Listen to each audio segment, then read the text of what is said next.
सोलापूरमधील पूरग्रस्त भागाचा उपमुख्यमंत्री अजित पवार दौरा करतायत। सोलापूरच्या करमाळा तालुक्यातील कोर्टी भागात सकाळी ते पोहोचले आणि नुकसानग्रस्त भागाची पाहणी त्यांनी केली आणि मग शेतकऱ्यांशी संवाद सुद्धा साधला। या भागात झालेल्या नुकसानीची अजित पवारांनी पाहणी करतानाच असं म्हटलं की ड्रोनचा वापर करून नुकसानीचे पंचनामे करू, 65 मिलीमीटर पावसाची अट ठेवणार नाही। अजित पवारांनी नुकसानग्रस्त शेतकऱ्यांशी संवाद साधताना हे आश्वासन दिलेलं आहे। अजित पवार सुद्धा गाडीजवळ आले तेव्हा सगळ्या शेतकऱ्यांनी त्यांच्या आजूबाजूला गराडा घातला आणि त्यांना आपली व्यथा सांगितली। काय आमच्या शेतातली परिस्थिती झालेली आहे, पीक तर पीक गेलंच, पण माती सुद्धा खरडून निघालेली आणि अजून सुद्धा गुडघाभर पाणी आमच्या शेतात आहे। आता पुढची 1-2 वर्ष आम्ही करायचं काय, असा अट्टाहो या शेतकऱ्यांनी अजित पवारांसमोर फोडला। अनेकांच्या घरात पाणी शिरलेलं आहे, त्यामुळे तेही नुकसान झालेलं आहे, संसार सुद्धा उघड्यावर आलेला आहे। कोर्टी सोलापूर नंतर सोलापूरच्याच आपण भागात बोलूया। पूरग्रस्त भागाचा उपमुख्यमंत्री दौरा करतायत। सोलापूरच्या सांगोबामध्ये अजित पवार पोहोचले, कोर्टीनंतर सांगोबामध्ये पोहोचले, तिथेही त्यांनी पाहणी केली। अजितदादांनी यावेळी नुकसानग्रस्त शेतकऱ्यांशी संवाद सुद्धा साधला, त्यांच्या व्यथा जाणून घेतल्या। अक्षरशः खाली मांडी घालून बसून शेतकऱ्यांशी संवाद साधून परिस्थिती काय आहे, सोलापूरच्या कुठल्या भागात काय झालेलं आहे, अनेकांनी फोटो काढून ठेवलेत आपल्या शेतातल्या परिस्थितीचे, घरातल्या परिस्थितीचे, ते सगळे अजितदादांना दाखवले। सकाळी 6:30लाच बाहेर पडलेले आहेत आणि दौरा करतायत सोलापूरच्या वेगवेगळ्या भागातला, आधी कोर्टी आणि आता सांगोबा।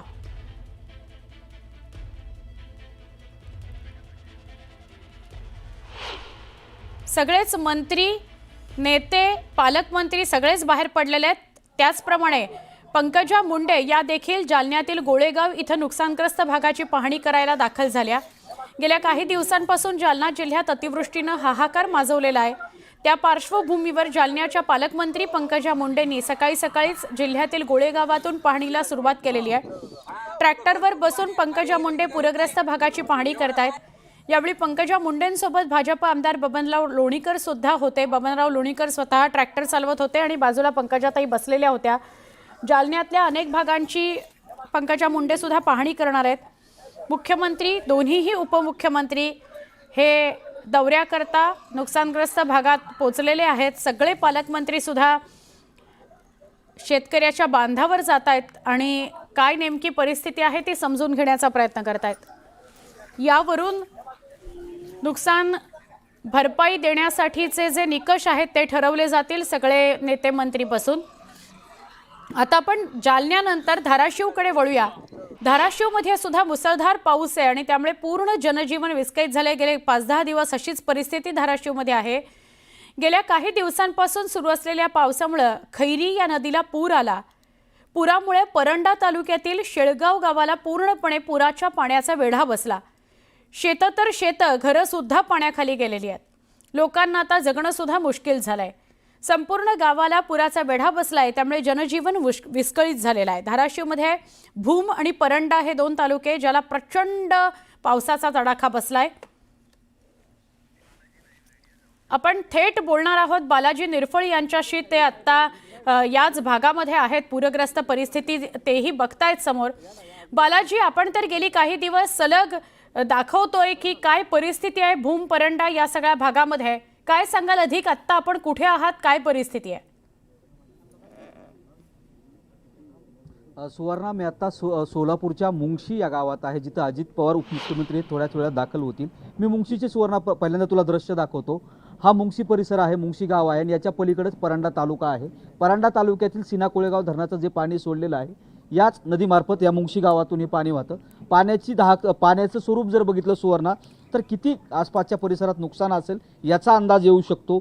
गावकऱ्यांचे जे व्यथा आहेत, आम्ही जेव्हा बोलतो गावकऱ्यांनी त्यावेळेस सांगितलं की ते एक पूल आहे, तो परंडा आणि याला जोडतो। तो पूल त्यांच्या रहदारीचं साधन आहे, मात्र तो पूल छोटा आहे। पूल मोठा करण्याची गावकऱ्यांची मागणी आहे।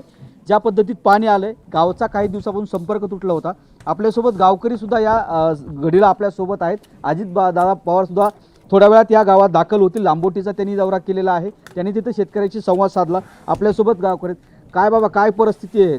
नाही पाणी पाणी एवढं का नदीत कुठं तुमच्या घरात हा पाणी इथं घरात हा हा काय नाही राहिलं आमचे हा हातराय पांघरायचे सगळं कधी किती दिवस झालं पाणी नाही 3 दिवस झाला 3 दिवस झालं 3 दिवस मग खायचं प्यायचं कुठं इथं हाय खाते हा गावात पंचरा अधिकारी बिधिकारी भेटले नाहीत का काही दिलासा दिला नाही का अधिकाऱ्यांनी बोलून नाही काय नाही अजून. काय नाही काय आणखीन गावकरी आहेत मला सांगा किती दिवस झालं गावात पाण्याची परिस्थिती आहे पाण्याची परिस्थिती असेल कुठलं पीक गेलंय प्रामुख्याने तुमच्यातलं केळी गेले ऊस गेल्यात हा. डाळिंब गेले हा. सगळं पूर्णपणे वाहून गेले जमिनीचं नुकसान झालेलं आहे हम्म. पुलावरती जवळजवळ 100 ते 150 फूट पाणी आहे हा त्याच्यामुळे मुलांना सुद्धा शाळेत जायला 1 महिना झालं पूर्णपणे गावातच आहेत हा त्याच्यामुळे शाळेपासून वंचित आहेत मुलं बरे सगळ्या आणि अजून 1 महिनाभर जवळजवळ पाण्यापासून जाता येणार नाही पलीकडे परांड्याकडे बाबा. आणि हा. उन्हाळ्यामध्ये पाणी त्या धरणाचं सोडत नाहीत अच्छा आणि पावसाळा आला की सोडून देतात त्याच्यामुळे प्रत्येक वर्षीच आमची मुंगशीची अशी व्यथा आहे पावसाळ्यात व्यथाच आहे पावसाळ्यात व्यथाच आहे. अशी अडचणीची परिस्थिती निर्माण झाली की प्रशासनाकडून काही खायची प्यायची व्यवस्था किंवा काही असं प्रशासनाने काही केलं का गाव परिसरात काय सुद्धा केलं नाही काय सुद्धा केलं काय सुद्धा केलं काय नाही? सुद्धा केलं पंचनामे तरी किमान झालेत का काय येते ते जाते ते येते जाते ते काय नसतं. मग कुणाकडे मांडता रडगाणं रणगाणं आता कोणाकडे मांडायचं आता ऐकायलाच कोणी नाही तर सांगायचं कोणाला आता आता अजित दादा येतात काय सांगणार अजित दादा अजितदादाला प्रामुख्याने पुलाची मागणी आहे. हा हा या पुढे एक पण लोकप्रतिनिधी आलेला नाही हा. अजून बऱ्याच गावातल्या लोकांच्या घरामध्ये पाणी आहे. तालुक्याचा ना आमदार ना कोण ही आलेलं नाही बघायला खासदारला सुद्धा फोन केला तर आला नाही भागाचे खासदार कोण आहेत? धैर्यशील मोहिते पाटील अच्छा, त्यांना फोन केला होता हो केला होता आले तरी नाहीत सुद्धा ते. आले नाहीत ते आमदार साहेब आमदार तर आलेच नाही बघायला गोरे साहेब आलते वाटते काल गोरे आले होते आले कुठेतरी एका कोपऱ्याला उभं राहिले आणि गेले निघून हा काय सांगा तुमचे काय भावना आहे? सांगा इथून परांड्याला दररोज जाणाऱ्यांची 50-100 लोक जातात रोजंदारीचा प्रश्न हा. आहे ज्यावेळेस परांड्याला जाऊन त्यांनी मजुरी करल त्याच दिवशी त्यांचं पोट भरते अशी बरेच लोक आहेत इथं दरवर्षी शाळेचं नुकसान एवढं होतं की महिना लोक पोरांना शाळेत जाता येत नाही आणि दवाखान्याचा प्रश्न हा मोठा ऐरणीवरचा विषय आहे हा आणि जवळजवळ 15 ते 20 किलोमीटर पासून लोकांचं रोजची रोज भाजीपाला असेल दूध असेल हे परांड्याला जातं असं इतकी विकट परिस्थिती झालेली सध्या नुकसान झालेलं आहे आमचं काय बाबा कपडे नाहीत काय कुठे गेले कपडे अंगावर कपडे वाहून गेले पाण्यात का हा कपडे वाहून गेली जनावर पाण्यात काढले परत पाण्यात कधी कुठे जनावर आता तुमचे ठीक आहे वर बांधले ते काय बंद काय काय होतं शेतात ऊस होता हा ऊसाची काय परिस्थिती आहे ऊस गेला वाहून ऊस गेला कांदा आहे का कांदा नाही कांदा पेरला नव्हता ऊस गेला मोठा ऊस लावला कुठली पिके गेली बाबा कांदा हा ते ऊस हा तूर हा सर्व पिकं वाहून गेली मका केळी सर्व म्हणजे त्या गाव सगळ्यात महत्वाचं हे आहे की आता ह्या दिलासा देण्यासाठी सरकार बांधावरती येत आहे मुख्यमंत्री सोलापूर जिल्ह्यात येत आहेत अजित पवार सोलापूर जिल्ह्यात येत आहेत एकनाथ शिंदे परांड्या बाजूच्या तालुक्यात जिल्ह्यात येत आहेत काय सगळ्या अपेक्षा पूर्ण होतील या मंत्र्याच्या दौऱ्याकडनं अजिबात होणार नाहीत हा कारण नुकसान एवढं झालं की भयंकर नुकसान झालेलं आहे त्यांनी तातडीनं पंचनामे केले पाहिजेत प्रत्येकाची मोटर वाहून गेली पाईप वाहून गेली शेतकरी देशोधडीला लागला शेतकरी 10 वर्ष उबदार येत नाही इतकं नुकसान झालं आणि तुमचं शासन किती देऊन आम्हाला मदत देणार आहे काय सांगा हा शासनाने सर्वतोपरी मदत दिली पाहिजे पंचनामे व्यवस्थित लवकर झाले पाहिजेत आणि इथं 2 घरं पाण्याखाली गेली रेस्क्यू टीम आम्ही प्रयत्न केला खासदारांना 10 फोन केले एकही फोन त्यांनी रिसिव्ह केला नाही एकदा म्हणले पाणी परिषदेला गेलेत एकदा म्हणले सांगलीला मोर्चात गेलेत ज्यांनी नाही ती कारण दाखवली त्यांनी प्रत्येकाने उत्तरं दिली टाळलंय काय सांगा सगळ्यांनी टाळलंय आम्हाला तर जी पाण्यामध्ये गुंतले होते का लोक ते निमीच काढण्यात आले निमे पूर्ण काढण्यात आले नाहीत त्या टीमला फोन करून सध्या टीम व्यवस्थित पोहोचली नाही आमच्या गावावर ही आमचं ही दुर्दैव आहे का तर आम्हाला ही टीमची अपेक्षा जी होती की पुलातनं निमीच माणसं काढली आमच्यातली आणि सकाळपासून फोन होता तरी पण काढले नाहीत माणसं हे तरी अजून टीम अडकलेलीच होती ते काढलेलेच नाही त्यांनी पूर्ण टीम आले निम्मी माणसं काढले निम्मी ठेवले रात्री जर पाणी वाढलं असतं तर त्या माणसांनी काय करायचं होतं आता प्रत्यक्षात उपमुख्यमंत्री येत आहेत गावात हा काय आता काय सांगाल उपमुख्यमंत्री मंत्र्यांकडून आमच्याकडे एवढी एक अपेक्षा आहे की आमच्या गावाला पूर आल्यानंतर टीम व्यवस्थित पाठवावी फोन केल्यानंतर हजर राहावी आणि पुलाची मागणी जेणेकरून जे नुकसान झाले सर्वच त्यांचं सरसगट पंचनामे व्हावेत आणि भरपाई मिळावी एवढीच अपेक्षा आहे आमच्याकडून बघितलं सुवर्णा की काय भावना आहेत गावकऱ्यांच्या कशा व्यथा गावकरी सांगतायत की ते 3 ते 4 दिवसापासून हे सगळ्या संकटाशी सामना करतायत यांनी खासदारांना फोन केले यांनी आमदारांना फोन केले मात्र प्रशासन त्यांच्या मदतीला आणखीन धावून आलेलं नाही आता उपमुख्यमंत्री येत आहेत ते त्यांना त्यांचं जे मागणं आहे ते मांडणार आहेत त्यामुळं आता उपमुख्यमंत्री थोड्याच वेळात अजित पवार दाखल होतील, शेतकरी आणि गावकरी यांच्याशी ते संवाद साधतील, त्या मागण्या त्यांच्याकडे मांडतील. अजित पवार कुठल्या शब्दात किंवा कुठल्या ह्याच्यात त्यांना दिलासा देतात हे देखील पाहणं गरजेचं आहे. सुवर्णा. परिस्थिती गंभीर आहे आणि जसं शेतकरी म्हणाला त्याचंच वाक्य समोर ठेवायला हवं की आभाळच फाटलंय तर सरकार मदत तरी किती करणार. आता आपण बीडकडे वळतोय. धाराशिवनंतर बीड जिल्ह्यामधली परिस्थिती बघूया. बीड जिल्ह्यातील पाटोदा, आष्टी, गेवराई, माजलगाव, आंबेजोगाई, केज, परळी या तालुक्यांमधील 718 गावांमधले हजारो हेक्टरवरचे शेत हे अतिवृष्टीने बाधित झाले. शेतातील पिकच नाही, शेतजमीनसुद्धा खरडून निघालेली आहे, पुरात वाहून गेलेली आहे. या भागातील 200हून अधिक घरांची पडझड झाली आहे. शेकडो जनावरं मृत्युमुखी पडलेली आहेत. त्यामुळे या भागातील शेतकरी पुरता उद्ध्वस्तच झालाय. खामगाव, आहेर, चिंचोली, तांदळवाडी, नांदूर हवेली, तरटेवाडी या गावांना मोठा फटका बसलेला आहे. आमचे प्रतिनिधी लक्ष्मण घाटोळ यांच्याशी आपण बोलूया. लक्ष्मण, बीड जिल्ह्यामध्ये आत्ता आपण कुठल्या परिसरात, कुठल्या भागात आहात, काय परिस्थिती आपल्याला दिसते? सगळंच चित्र दाहक आहे, पण काय अधिक सांगाल? सुवर्णा, मी आता बीड जिल्ह्यामधल्या खामगाव भागामध्ये आहे. खामगावचा हा सगळा परिसर आहे आणि मी ज्या शेतात उभं आहे हे जे शेत आहे ते कपाशीचं आहे, कापसाचं शेत आहे आणि या शेतामध्ये कशा पद्धतीनं शेतकऱ्याचं शेतपीक उद्ध्वस्त झालं आहे हे दृश्य बघितल्यानंतर आपल्या लक्षात येईल. माझ्या समोरच्या बाजूला हे जर दृश्य बघितलं तर हे कपाशीचं पीक आहे ते अशा पद्धतीनं उद्ध्वस्त झालेलं आहे. पूर्णतः मुळापासून हे पीक जे आहे ते उखडून गेलेलं आहे. त्यामुळे या भागातल्या शेतकऱ्यांचं प्रचंड नुकसान या अतिवृष्टीमुळे झालेलं आहे. काही ठिकाणी कपाशीचं नुकसान झालेलं आहे, काही ठिकाणी तुरीचं नुकसान झालेलं आहे. विशेषतः सोयाबीनचं देखील या पुराच्या पाण्यामध्ये मोठ्या प्रमाणात नुकसान झालेलं आहे.